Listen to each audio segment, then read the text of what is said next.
Hey, Joey Starr here. I'm down in Seneca, South Carolina. I'm on vacation actually. My first vacation since 2019, so about 3 years. And I may or may not film a review of this restaurant over here. For those who don't know, I have this thing for Japanese cuisine. There's not a lot of it in Sullivan County. Those of you that are my offline friends, you know exactly what I'm talking about. Pretty much my access to Japanese cuisine is whenever I'm somewhere else, not home. So this is no different. One doesn't normally come down to South Carolina for their Japanese food, but I figured, hey, it's here. Place has decent reviews on Yelp and on Google, actually. And it's on my way to go see one of my other family members, so what the hell? It's lunchtime, let's try it out.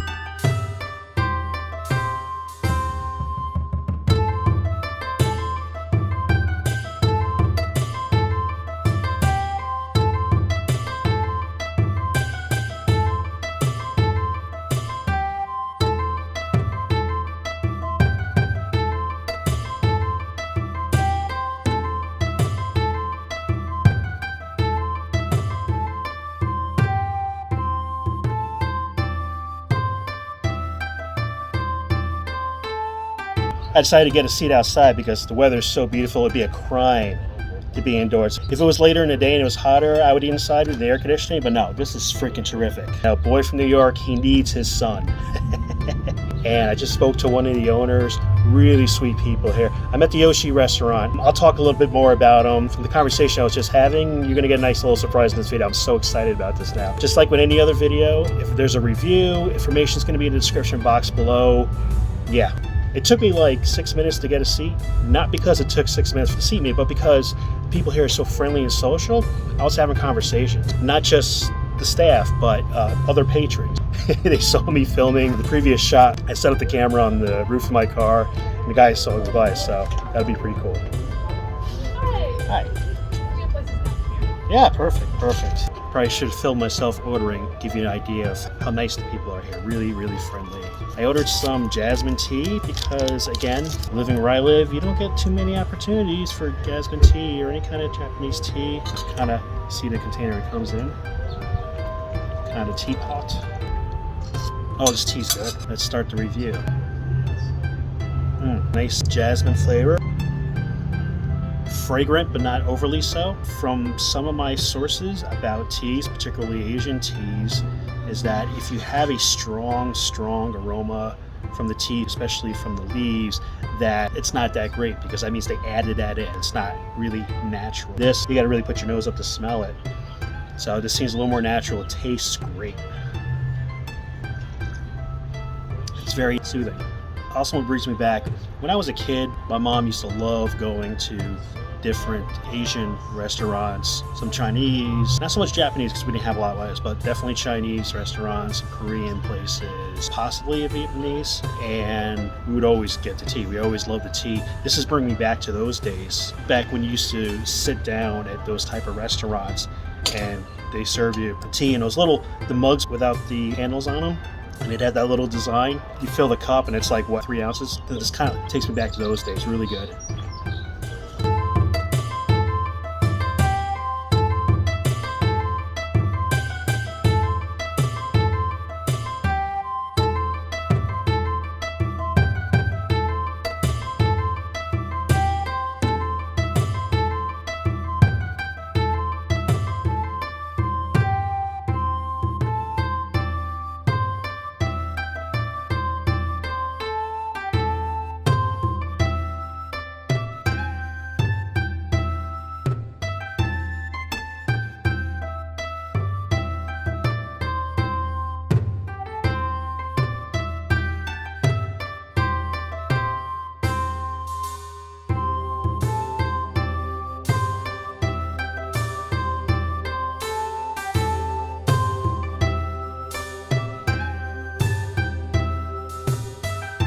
So you probably just saw that. That was amazing. Basically what happened was I came in, asked for a seat outside, which you already knew, and one of the owners came out to say hello to me. She asked me if I was filming a review, and I said yes I was, and she says, hey, if you want, when he's gonna make your food, there's a nice big window for you to look in, you can film it. So this is terrific.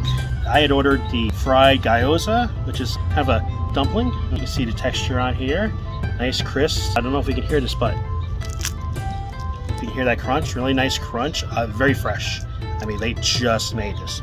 Have those, and she threw in some vegetable rolls because she said that those are very popular appetizers here. So she threw that in for me, free to try. It's great. Like I said, really sweet owners here. And again, patrons are really nice too. It's just a nice area. You're in the South now, you know, people are friendly. I love that so much. All right, let's give the old taste test. So I got 2 kinds of dipping sauces here. This looks like a soy, kind of a soy sauce. This way, if I spill it, it goes on my plate. Okay. And this looks kind of like a sweeter dip. Let's try the sweeter one first. Let's see here. Kind of a sweet sauce, kind of like a duck sauce. A little more fluid, a little looser. Tastes like they make it here, honestly. Yeah, it's better than any ones you get in the little packets, that's for sure. A little hint of a kick to it. As for the dumpling itself, really nice crunch when you bite into it. Really good. You see the inside here. The inside you can see, let's say you got some scallions. There's something in there. It's chicken. That's what it is. So chicken and scallions, simple but delicious. The wrapper on this is so divine. It's tasty, it's thin. You can kind of see through it a little bit, even though it's obviously dough and fried. You can kind of see through a nice thin layer. And that's really the way you want your dumplings. You want it to be thin enough that you just start to see through it. And it just maintains the flavor because you bite in, you're really tasting the insides. So let's try that with this soy-based sauce. Okay, so nicely brewed soy sauce. You've already heard me mention at least once, if not twice, how real soy sauce, it's not the stuff you get in those packets. Real soy sauce is brewed and has to be stored properly. That's the real stuff. That's the best flavor. You know, that other stuff is okay. You know, that's all you have. We have real brewed soy sauce, top of the world, ma. Let's move on to the egg rolls. All right, you can try that with some of the sweet sauce, sweet duck sauce.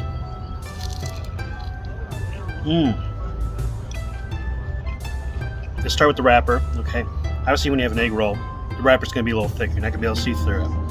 But if you look through here, a little cross section, nice crunch on the outside of the wrapper, but as you bite in, the inside of the wrapper is tender.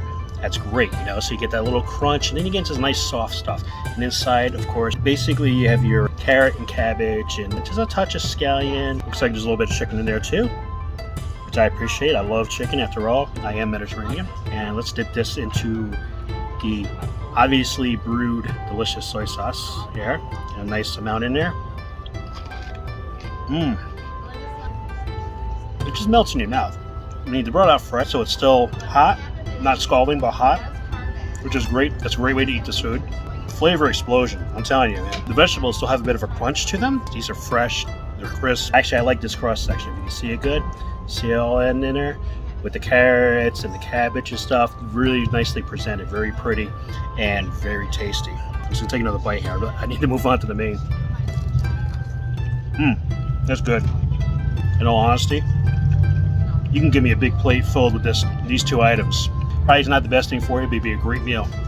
There's so much flavor. Let's look into the meal. First of all, I just want to show you here how pretty this is.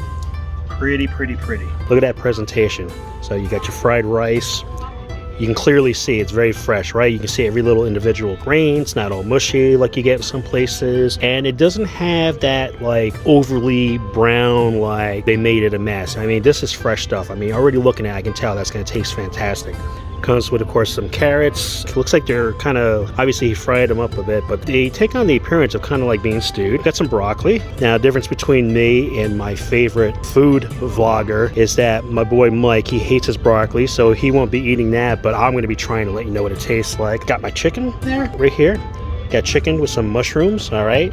I ordered that because, you know, obviously I like chicken and I love mushrooms. Mushrooms is one of my weaknesses. This particular combination, I was able to get chicken and scallops. And look at those scallops. Look at the char in those bad boys. And also, look at the glistening in here. I mean, these are like, oh, they're tender to the touch and they're glistening. And I can't wait to dig into it. It's not always easy being a handsome and charming food vlogger like me. I'm surprised that I wasn't offered chopsticks to eat this with. I totally would. That's not a complaint at all, actually. How was everything? So far, so good. That's good. I want to try some of the rice as is. Look at the way that just drops off. It's because they're not clinging together. Fresh rice, cooked just right. I got a little bit of egg in there, which is traditional for this type of cuisine. Let's try it. Good. Nice fragrant flavor. As I taste, you can feel and taste the individual grains in there. So that's really good. Take another bite. Okay. Got the carrots.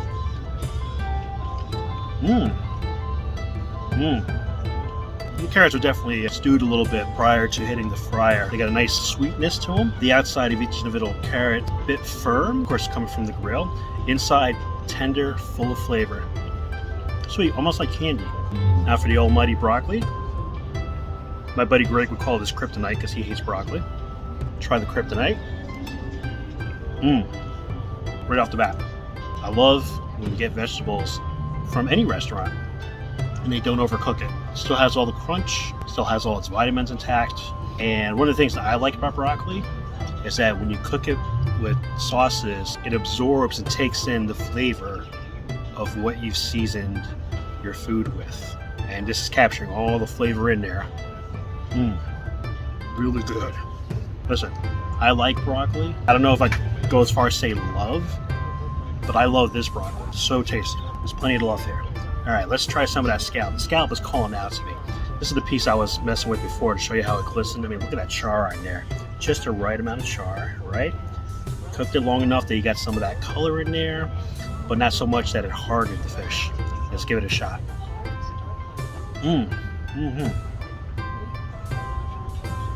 No exaggeration. You almost don't have to chew that.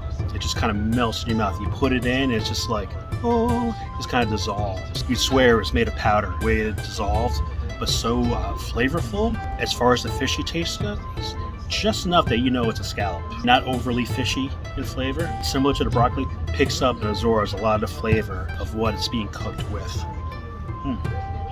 Yeah, definitely like in those scallops. We can get into the chicken a little bit. Here's one of the pieces. I feel like I keep repeating myself here, but it has to be said. Just the right amount of char from coming off that grill, which you just watched. You just watched a guy, basically, he's not just a chef, he's an artist. I mean, that was a great show. And honestly, a food show like that, I'll take that over a Broadway play any day, because in the end, I get to eat what's made. All right, let's give it a shot.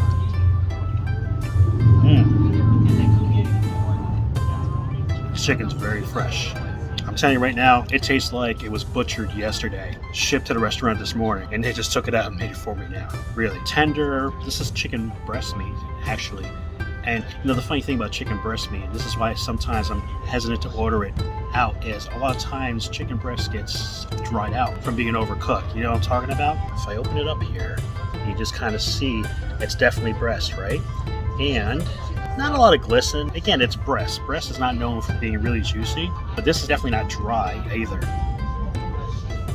The flavor's there. And quite honestly, in my experience, chicken breast can be great when it's cooked right. The problem is that almost nobody cooks it right. They just want to kind of overdo it. They're afraid of undercooking it, which I understand, but it's like a little window of opportunity when you're cooking to where it's fully cooked versus when it's going to dry out. And that window, I mean, there's probably like 30 seconds or less in between. You got to pull it at the right time. This guy pulled it at the right time. He obviously knows what he's doing. And we're going to get to the almighty mushrooms. I love mushrooms. All right, here's this nice piece here. Nice little portobello mushroom. You see the glistening on there. Mushrooms are fantastic for soaking up the flavor of what you're cooking it with. So I already know, looking at this, smelling it, you know, that nice classic well-cooked mushroom. I stuck my fork in it. I felt a little bit of resistance because it's not overcooked, it's not soggy, it's firm, but tender enough and safe. Very juicy. If you like mushrooms, you'll love these mushrooms because they taste like mushrooms and they also taste like the food that they're cooked with. Fantastic. They gave me a whole container more of that sweet sauce. Oh no, it's different. Let me see what that is. It's kind of almost like a chipotle-like flavoring. That's good. I'll try a little bit more of there. It's actually looking for some of the soy. See, kikkoman, naturally brewed. I mean, you see this everywhere. It exists everywhere, but the point is, that's real soy sauce. Get some of that over my chicken, a little bit over my scallops, definitely over my carrots. What I like about soy sauce in any kind of Asian cuisine is that the contrast with the savory taste of the soy sauce matching up with the sweetness, like in the case of the carrots, it's gonna be great. Having that little contrast between the sweet and the salty. So I'm gonna start with that. That's money right there. I also really like when soy sauce mixes in a bit with my fried rice. Good heap of rice, a bit of that egg in there, just enough soy sauce that I can taste it, because you don't want to overdo it with the soy sauce because the rice is already so flavorful. The last thing you want to do is diminish that. There you go. That just brought me back to when I was 8 years old. Hot damn, that's good. Yeah. Tastes so good, I forgot I was supposed to talk. Let's get in some of get the chicken that has a bit of the soy sauce, the rice in there, a little piece of the mushroom. That taste right there is the reason why a lot of the reviews that I saw on Google were 5-star. Absolutely, 100%. Get a bit with the broccoli. Broccoli absorbed all the seasoning that they used, and a bit of my soy sauce. Yeah, that is jamming. Push down with a little tea.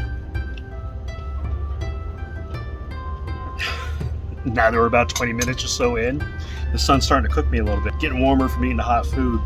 And so it's getting, I don't care. I'd rather sweat. I'm loving this experience. I love eating outside here in South Carolina. I'm liking the service I got. Loving this food. So I've mentioned how friendly everyone is here at the restaurant. I happen to have Crystal here, who's the owner. Yoshi's been open for 12 years here in Seneca, South Carolina. Family owned. This is Crystal. Hi everybody. Anything you want to tell about your cuisine? We opened this Japanese restaurant in a small town and hopefully bring an experience for everybody to try out the Japanese food, which is we call the Hibachi grill. We cook on a flat grill, and since we don't cook in front of you, but we do have a small window and everybody can see a little bit entertainment if you want to. And this is good for small family, group of business. We serve hibachi, and right now we just start back with sushi only for weekend, but hopefully when we got a full staff, then we can reopen the full get for sushi. And family welcome anytime. We serve wine and beer. We do have lunch special for every morning. They come with 2 entree and appetizer. Hopefully everybody support us and we can last long through that crisis right here now. I swear to you, that was not rehearsed. I put her on the spot, say, hey, you want to be on camera? You want to talk about your restaurant? And she nailed it. Really love the atmosphere here, so friendly. There's not a lot of opportunities in this immediate area to eat some good hibachi Japanese. I mean, she just told you everything that they have. It's not scattered about like New York. It's very concentrated there.